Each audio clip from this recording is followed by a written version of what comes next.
अगर आप भी यूपीएससी या स्टेट पीसीएस की तैयारी कर रहे हैं तो अभी हमारे चैनल को जरूर सब्सक्राइब करें। यहाँ आपको मिलेगा यूपीएससी एवं पीसीएस के जीएस सिलेबस का संपूर्ण कवरेज। हेलो एस्पिरेंट्स, आप सभी का स्वागत है कौटिल्य पीसीएस के इस यूट्यूब चैनल पर। आज हम अपने इस 10 सवालों का जो सीरीज हम लेके आ रहे हैं उसका एपिसोड नंबर 3 होने वाला है, जिसमें हम हर दिन 10 सवालों को डिस्कस करते हैं जो कि करेंट अफेयर्स पे बेस्ड होता है। और इसमें हम देखते हैं 10 सवाल को बिल्कुल डिटेल में देखते हैं। उससे हमारा करेंट अफेयर्स भी कंप्लीट होता है, साथ ही साथ स्टैटिक पोर्शन भी कंप्लीट होता है। अगर आप यूपीएससी 2026 के लिए तैयारी कर रहे हैं, आपको एग्जाम देना है प्रीलिम्स का 2026 में, तो ये 10 सवाल जो करेंट अफेयर्स से बेस्ड होते हैं, ये बहुत ज्यादा महत्वपूर्ण सेशन है। आप इसे ज्वाइन कर सकते हैं। इससे आपको पता चलेगा आपका स्टैटिक पोर्शन और आपका करंट अफेयर्स कितना स्ट्रांग है या कहां तक कंप्लीट हुआ है। साथ ही साथ ये रिवीजन के लिए बहुत ही इंपॉर्टेंट हो सकता है। आप इसे कंटिन्यू देखेंगे तो आपका बहुत कुछ जो है वो कंप्लीट हो जाएगा। तो अगर आप तैयारी कर रहे हैं अब तो, और आपका कोई दोस्त भी तैयारी कर रहा है, तो उनके साथ शेयर कीजिए हमारे इस सेशन को। और आगे बढ़ने से पहले अगर आपने हमारे चैनल को सब्सक्राइब नहीं किया है तो इसे प्लीज सब्सक्राइब कर लें और अपने दोस्तों के साथ भी इसे जरूर शेयर करें, क्योंकि ये 10 सवाल 10 का दम दिखाने वाला सवाल है। ठीक है, तो इसे शुरू करने से पहले कुछ टर्म्स ऑफ द डे देख लेते हैं। कुछ टर्म्स मेरे सामने आया था तो मैं सोचा कि इसे डिस्कस कर लिया जाए। उस टर्म्स में क्या क्या है? एक है आरोपी, दूसरा है अभियुक्त, तीसरा है संदिग्ध और चौथा है मुजरिम या अपराधी। इसमें क्या अंतर है, क्या बेसिक डिफरेंस है, हम ये जान लेते हैं। आरोपी वो होता है जिसपे किसी अपराध का आरोप लगाया जाता है, अभी तक वो दोषी नहीं ठहराया गया है या उसके खिलाफ कोई कानूनी कार्यवाही शुरू नहीं की जाती है, तब तक वो आरोपी रहता है। लेकिन वहीं अगर किसी व्यक्ति के खिलाफ कानूनी कार्यवाही को शुरू कर दिया जाता है तो वो आरोपी के बाद अभियुक्त हो जाता है। ठीक है, तो ध्यान रखेंगे, आरोपी जो है ये प्रथम चरण है, अभियुक्त उसके आगे का चरण है, जिसमें इसे कानूनी कार्यवाही शुरू कर दिया जाता है किसी आरोपी के खिलाफ। तो जब तक दोषी ना हो, जब तक कानूनी कार्यवाही शुरू ना हो, तब तक तो वो आरोपी है। किंतु जब एक आरोपी पे कानूनी कार्यवाही को शुरू कर दिया जाता है तब वो अभियुक्त बन जाता है। ठीक है, संदिग्ध कौन होता है? तो संदिग्ध जिसपे कोई अपराध का संदेह है लेकिन ना ही उस पर कोई औपचारिक आरोप लगाया नहीं गया है। संदिग्ध कौन होता है? मतलब मुझे संदेह है कि सामने वाले ने कुछ अपराध किया है, पर उसके खिलाफ ना तो किसी प्रकार का सबूत है और ना ही उस पर किसी प्रकार का कोई आरोप लगाया गया है, तो वो संदिग्ध होता है। ठीक है, और मुजरिम या अपराधी किसे कहते हैं? जब कानून उसे अपराधी घोषित कर दे तो वो अपराधी कहा जाता है। ये 4 टर्म्स, और चारों टर्म्स के बीच में क्या बेसिक डिफरेंस था, इसे आप जरूर याद रखेंगे। आइए शुरू करते हैं अपने प्रत्येक दिन के 10 सवालों का इस सेशन को, जो कि है हमारे सेशन का तीसरा एपिसोड। पहला प्रश्न आपके सामने आज जो हम डिस्कस करने वाले हैं, इसमें इकोनॉमिक्स से संबंधित प्रश्नों को प्रमुखता से शामिल किया गया है। ठीक है, पहला प्रश्न है आपके सामने, प्रत्यक्ष विदेशी निवेश एफडीआई में प्रवाह में क्या शामिल है? आपके सामने ऑप्शंस हैं, इक्विटी पूंजी, पुनर्निवेशित आय, पोर्टफोलियो निवेश और अंतर कंपनी ऋण। देखिए, एफडीआई फॉरेन डायरेक्ट इन्वेस्टमेंट होता है। इसमें कौन कौन सी चीजें शामिल हैं, आपसे ये पूछा जा रहा है।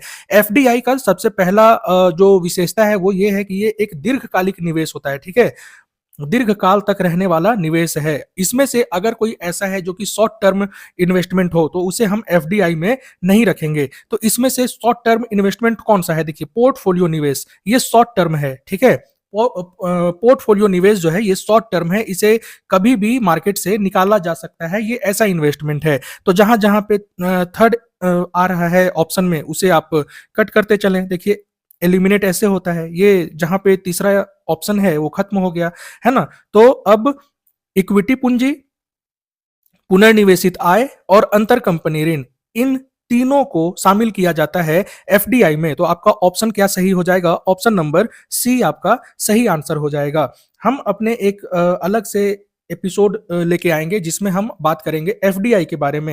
एफडीआई की सारी विशेषताओं को वहां पर बात किया जाएगा, सारा स्टैटिक पोर्शन और एफडीआई से संबंधित जो पीवाईक्यू रहा है यूपीएससी में, वो भी हम वहां लेके आएंगे। तो हमारे सेशन से जुड़े रहें, हमारे चैनल को जरूर सब्सक्राइब करें ताकि आपको ये सभी महत्वपूर्ण जानकारी और महत्वपूर्ण अपडेट्स हमारे चैनल के माध्यम से मिलता रहे।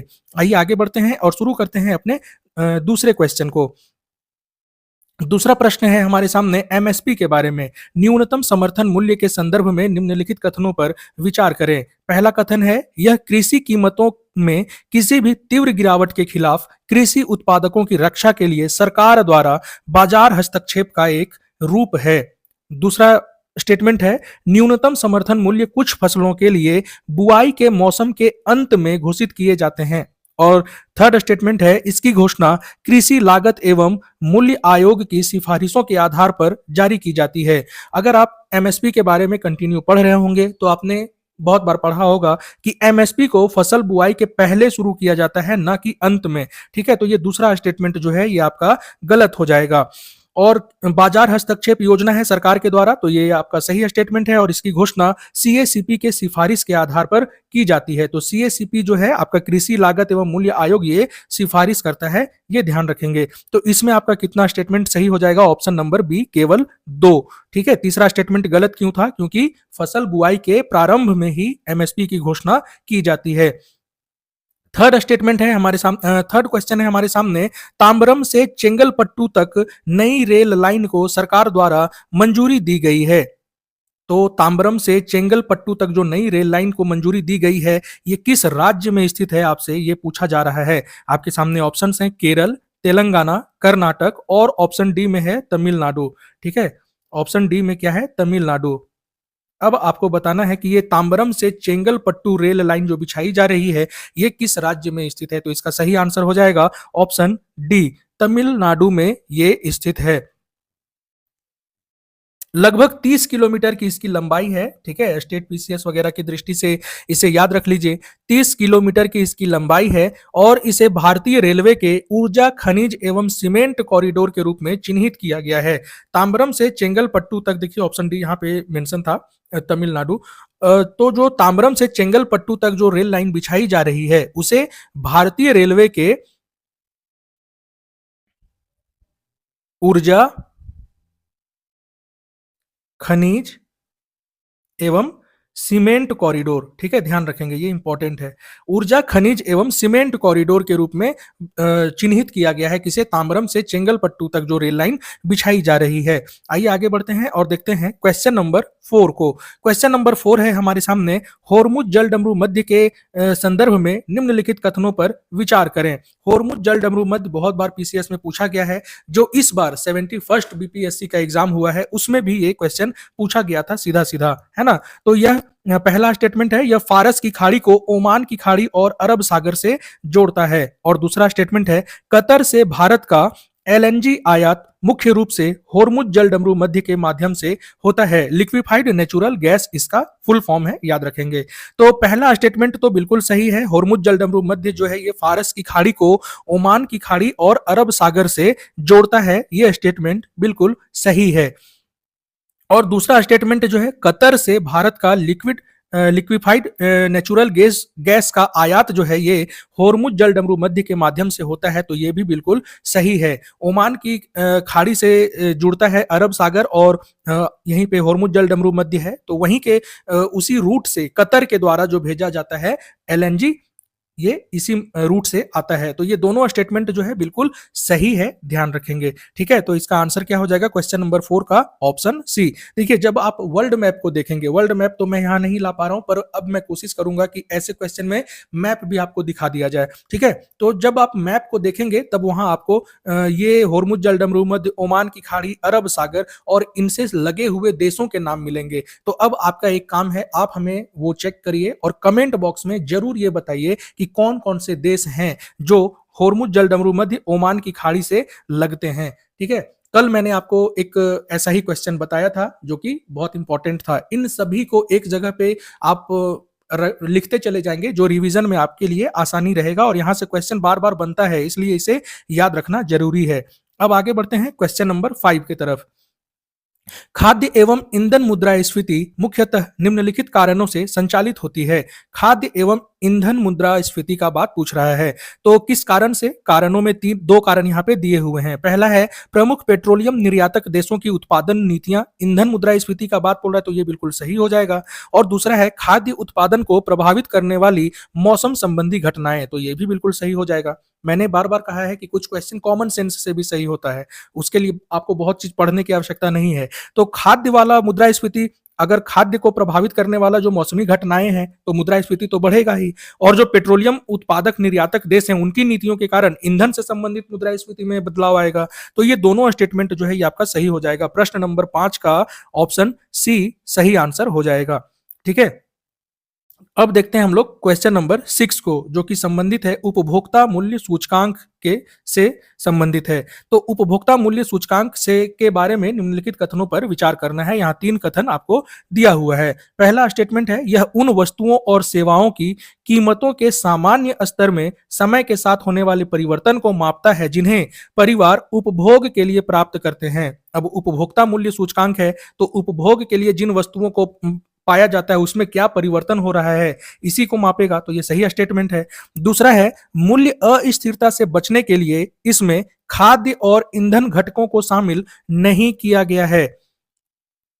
तो क्या आपको पता है कि इन्हें शामिल किया गया है या नहीं किया गया है? और थर्ड है, यह भारतीय रिजर्व बैंक द्वारा तिमाही आधार पर जारी किया जाता है। देखिए, ये सभी फैक्ट को याद रखना बहुत जरूरी है। पहला स्टेटमेंट तो बिल्कुल सही है उपभोक्ता मूल्य सूचकांक के बारे में, और दूसरा स्टेटमेंट जो है कि खाद्य मूल्य स्थिरता से बचने के लिए खाद्य और ईंधन घटकों को इसमें शामिल नहीं किया गया है। तो क्या ये स्टेटमेंट सही है? तो दूसरा स्टेटमेंट जो है ये आपका बिल्कुल गलत हो जाएगा, क्योंकि उपभोक्ता मूल्य सूचकांक की बात कर रहे हैं और उपभोक्ताओं के लिए सबसे अनिवार्य क्या है? खाद्य और ईंधन, है ना। तो इसीलिए खाद्य और ईंधन जो है ये प्रमुख घटक है। तो दूसरा स्टेटमेंट जो है ये आपका गलत हो जाएगा। और तीसरा स्टेटमेंट है कि आरबीआई इसे तिमाही आधार पे मापती है। तो क्या ये सही है? तो आरबीआई इसे नहीं मापती है। इसे कौन मापेगा? एनएसओ, नेशनल स्टैटिस्टिकल ऑफिस जो है ना, एनएसओ जो है ये इसे मापती है, और इसे तिमाही आधार पे नहीं मापा जाता है, इसे मासिक आधार पे मापा जाता है। किस आधार पे मापा जा रहा है?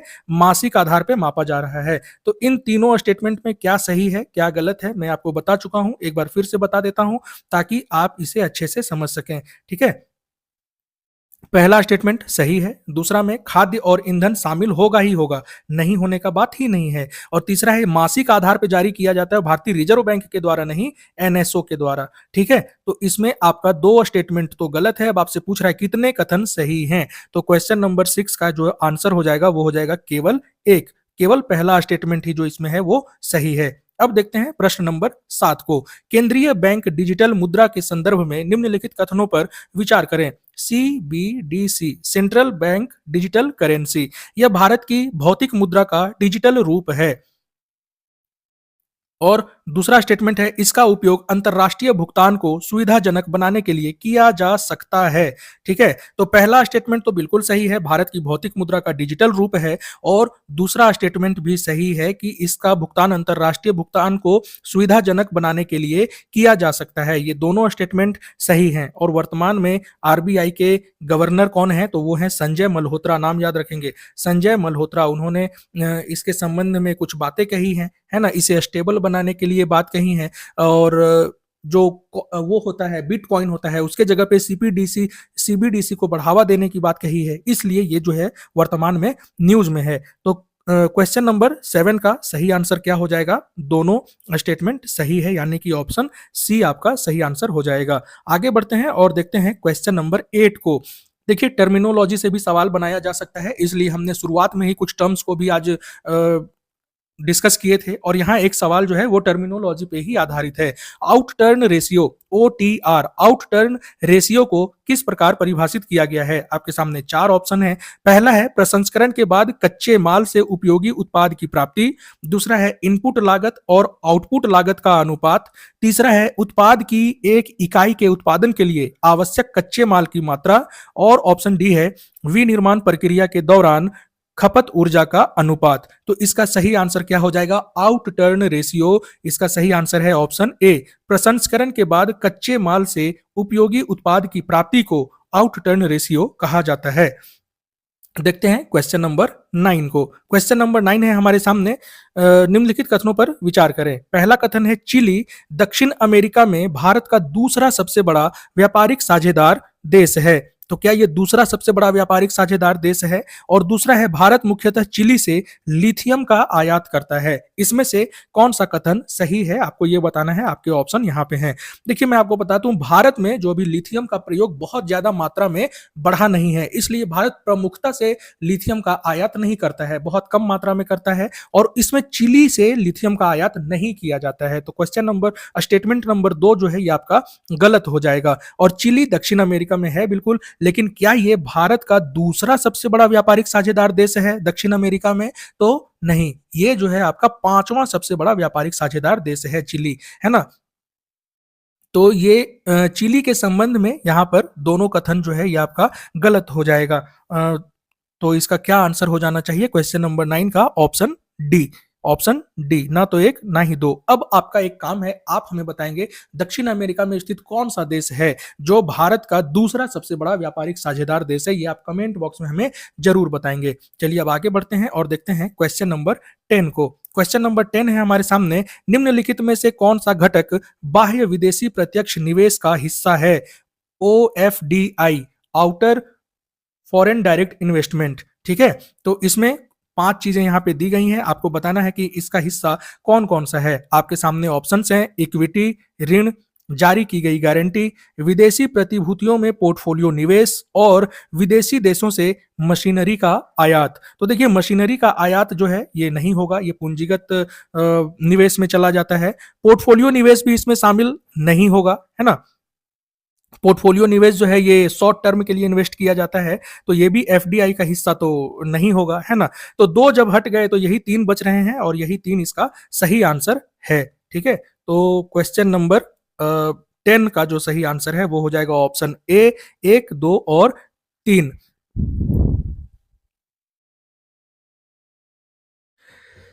इक्विटी, ऋण और जारी की गई गारंटी जो है ये इसका हिस्सा होता है, इसे याद रखेंगे। तो ये हो गया हमारे आज के सेशन का 10 क्वेश्चन, और 10 क्वेश्चन को हमने अच्छे से डिस्कस कर लिया है। हम एक सेशन आपके लिए लेके आने वाले हैं जिसमें हम एफडीआई के बारे में बहुत डिटेल से बात करेंगे। इसे जानने के लिए और इसे जुड़े रहने के लिए हमारे चैनल को अभी सब्सक्राइब करें। अगर हमारा सेशन 10 का दम आपको पसंद आता है तो अपने दोस्तों के साथ इसे जरूर शेयर करें, ताकि हर किसी को हर दिन 10 क्वेश्चन का लाभ मिल सके। Thank you. जय हिंद।